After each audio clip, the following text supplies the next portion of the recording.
Kung pagbabatayan daw ang dalawang video ng engkwentro sa Mama Sapano, posibleng kalagitnaan pa lang ng bakbakan, bagsak na mga nasa blocking force ng PNP SAF.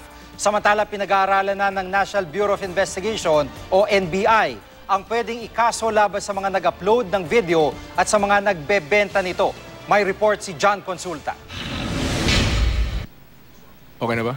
10 araw na nakakaraan, ipinresenta ng Board of Inquiry sa Senado ang mahalagang impormasyon kaugnay ng madugong engkwentro sa Mama Sapano, Maguindanao.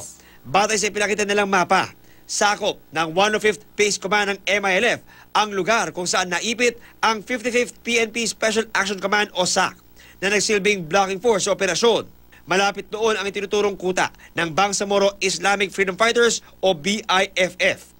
Matapos ang makbakan, iisa lang ang nakaligtas mula sa 36 na bumuo ng 55th SAC. Nakakuha ang GMA News ng isa pang video ng engkwentro at humingi kami ng tulong sa isang taga Maguindanao para maisalin ang usapang maririnig dito. Sabi ng aming source, nabanggit ng kumukuha ng video ang grupong Freedom at 105th. Ito ang balita natin galing sa Tukanalipaw. Lumalaban sila sa Mondragon. Hindi sila nakalaban. Magaling talaga ang Freedom at 105th. Marami rin daw panunuyang maririnig.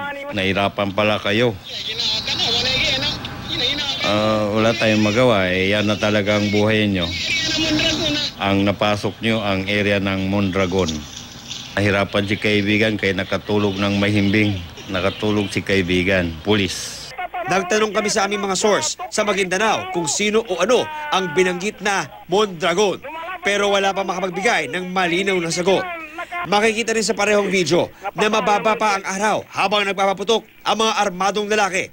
Ang mga sinasabing nakakalaban ng 55th SAC. Sa isa pang videong kumalat sa internet, hindi pa rin daw kataasan ng araw.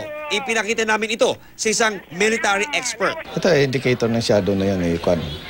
Mahaba yung shadow. So it's between 8 to 9 in the morning. Tingnan mo yung araw, nasa baba pa. So ibig sabihin, hindi pa siya naka-rise na mabuti yung araw. Maaga pa yan. Kung babalikan ang sinabi noon ng BOI, alas 5:20 ng umaga noong January 25, nagsimula ang putukan sa Mama Sapano. Kung tama ang pagsusuri ng ekspertong aming nakausap, 3 hanggang 4 na oras pa lang makalipas, ubos na halos ang 55th SAC. Nakuha na ang mga cellphone na ginamit ni umano sa pag-upload ng video. Sinusuri na mga ito ng NBI Cybercrime Division at NBI Davao para makita kung ang mga ito rin ang ginamit mismo sa pagkuha ng video. They give us some names kung saan yung pinanggalingan nitong mga video which is subject for ng ating mga follow-up operation. Na-enhance na rin ang mga makikitang may dalang baril at nagpapaputok sa SAF, maging ang iba pang nakikita sa encounter site. Buo yung pixels nito, so we will be able to examine at mas makikita natin kung yung mga identity nitong mga tao na nandun sa video na ito. Isa si alias Yan sa dalawang uploader na natunton ng NBI. Sabi niya, nag-download lang siya ng video mula sa Facebook ng kanyang kaibigan. Sa kanya ito in-upload sa sarili niyang account.